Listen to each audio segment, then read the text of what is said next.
Oi pessoal, tudo bem? Hoje a gente vai estar voltando aí com a análise comentada, né, da aplicação da fórmula aí para o cálculo do avanço do fuso roscado, né?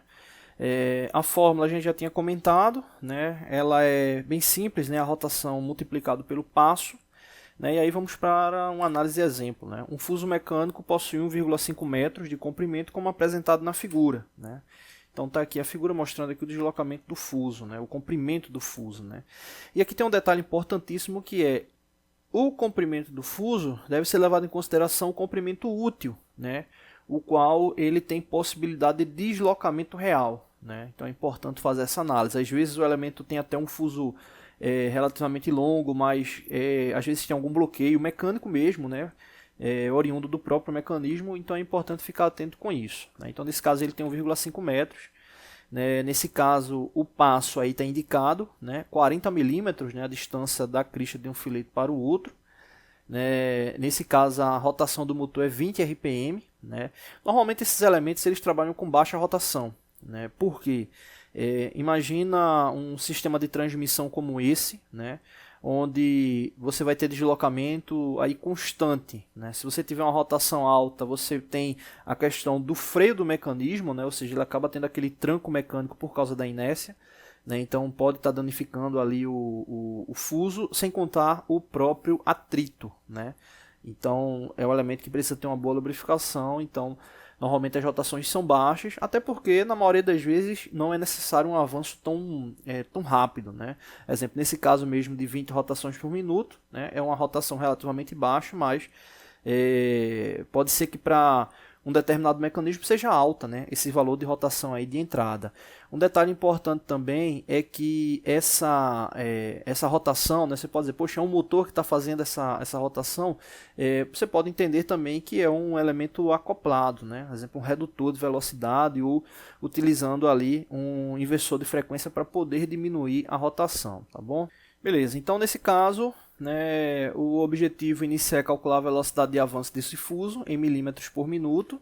Né? Nesse caso é só fazer a multiplicação do passo vezes a rotação. Né? A rotação é 20, o passo é 40 milímetros, multiplicando um pelo outro a gente vai encontrar aí 800 milímetros por minuto. Né? Ou seja, em um minuto ele vai deslocar 800 milímetros. Né? Um minuto, exemplo, vamos supor que o elemento ele esteja aqui nesse ponto inicial, em um minuto ele vai estar deslocando, né, o comprimento referente aí a 800 milímetros. Né? Então, seria a relação de deslocamento com base aí no tempo, tendo essa base aí de velocidade de avanço, beleza?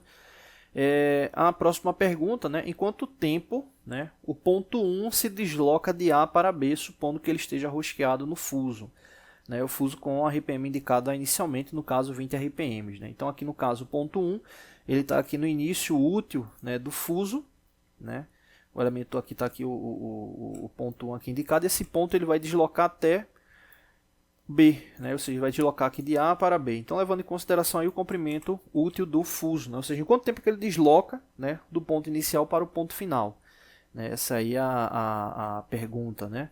Então, nesse caso aí, a distância, como a gente já falou, é 1,5 metros. Né? Ele vai iniciar no ponto A, referente ali do fuso, e vai até o ponto B, né? E o objetivo é saber o deslocamento, o tempo de deslocamento. Então, se ele desloca 800 milímetros em um minuto, como a gente calculou agora há pouco, né? A gente pode fazer apenas uma regra de 3 simples e encontrar o tempo que ele demora para percorrer aí 1,5 metros. Né? Ou seja, ele demora 1 minuto para percorrer 800 milímetros, que corresponde a 0,8 metros. Né? Então a gente consegue calcular tranquilamente aí o tempo para deslocar esse comprimento total. Né? Como eu disse, 800 milímetros é igual a 0,8 metros. E aí, fazendo a regra de 3, a gente consegue encontrar esse valor, né, referente ao deslocamento. Né? É só fazer a relação ali de 1 multiplicado por 1,5, que vai dar 1,5, e 1,5 dividido por 0,8.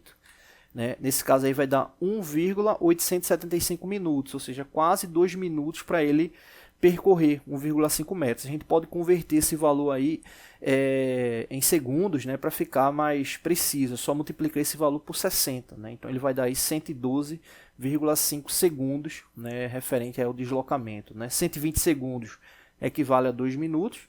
Né? Então veja aí que ele demora quase 2 minutos, né? Ou seja, 112 segundos aí para poder fazer esse deslocamento. Tá bom?